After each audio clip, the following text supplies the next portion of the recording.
Hello and welcome to this edition of Reston Today. I'm Andy Sigle, your host. Reston Station is showing major progress.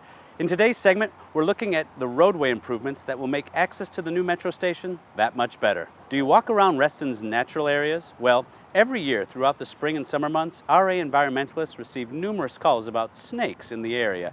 This month, we learn more about the Copperhead. And last month, 150 employees from one local company made a huge impact at two separate locations here in Reston. We'll take a look at their work. Please, stay with us.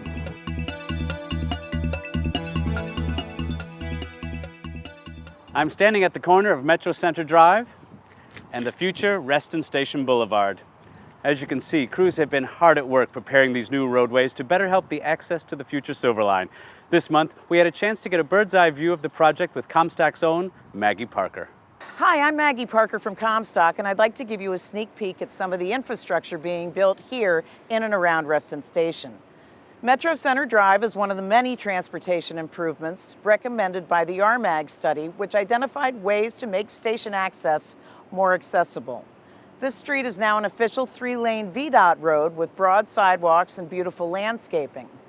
Metro Center Drive runs between Sunset Hills Road and another new street, Reston Station Boulevard, which connects Metro Center to Wheelie Avenue and is one of the access routes into the transit hub. You can see that it's a broad boulevard. It too will be lined with wide sidewalks and landscaping.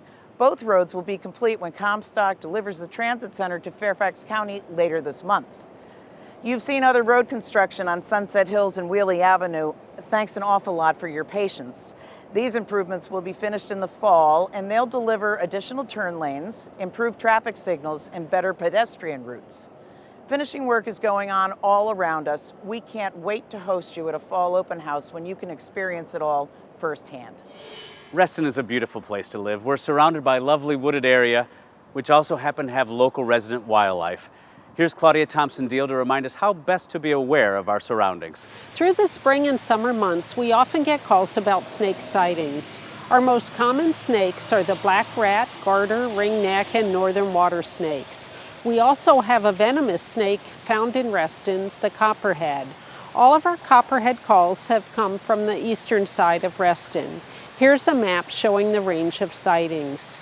This snake feeds during the day and night on mice, birds, amphibians, and lizards. They prefer sunlit areas with abundant sources of prey. Tips to avoid snakes are to always walk your dog on a leash, stay on a clear path when walking in the woods, wear thick gloves, jeans, and boots when gardening in known Copperhead areas. Hi, I'm Kristen Sinclair. I'm the Senior Natural Resource Specialist with the Fairfax County Park Authority. Copperhead snakes are the only venomous snake in Northern Virginia, and they can be locally common in some parts of Fairfax County, including Reston. Copperheads are rather heavy-bodied snakes and are beautifully marked with dark brown hourglass-shaped crossbands on a light brown or gray background. Adult snakes are usually 2 to 3 feet long, and the belly is a mix of white and black markings. Copperheads are 8 to 10 inches at birth and about the size of a pen or pencil, or even this stick. Baby copperheads look just like their parents, but they have a bright yellow or green tail that they use to wiggle and lure lizards and frogs within striking range. Being pit vipers, copperheads have a triangular head with facial pits and vertical pupils just like a cat. Copperheads are most active at night, but can often be found moving around or basking in the sunshine during the daytime. In the hot summer, the woods are quite barren compared with our lush irrigated yards, and this can easily bring rodents and snakes to your neighborhood. The vast majority of snake bites occur when snakes are deliberately handled or poked at.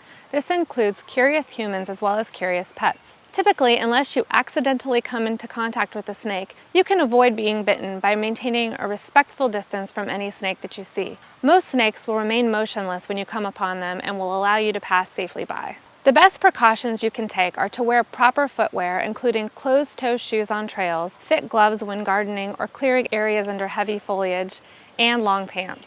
Be aware of rock or wood piles where snakes may be hiding in your yard. Snakes can be very hard to see in tall grass and under ground cover, such as English ivy. About 7 years ago, I was bitten by a juvenile copperhead snake with a bright yellow tail. I was walking my dog at dusk on an asphalt trail such as this one through a wooded suburban park wearing flip-flops, and I probably stepped directly on the snake. It was just after a heavy storm, and leaves and mulch were scattered on the pavement, making the snake difficult to see. The snake bit me just below the ankle, and I probably could have avoided a bite if I had been wearing any kind of athletic or hiking shoe. Being a park naturalist, I always wear proper footwear and clothing when I'm out in the field, but I had let my guard down since I was at home in my own neighborhood. This experience taught me that you have to take the same basic precautions whenever you are in the outdoors. If you are bitten by a snake, you should call 911 or ask someone to drive you to your local emergency room to obtain immediate medical care. If you can't identify the snake, make sure to take a photo on your cell phone and bring it with you to the doctor.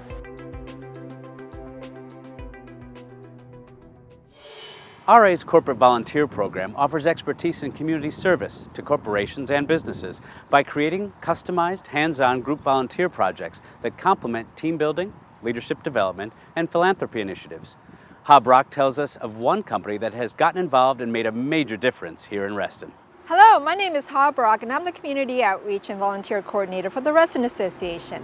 On Friday, June 7th, Reston Association was honored to host 2 teams of Deloitte employees for their annual Impact Day, a celebration of their long-standing commitment to communities. 2 sites were selected for inclusion in Deloitte's 2013 Impact Celebration Day: Lake Newport Soccer Field Natural Area and Coquina Cluster Beautification Project.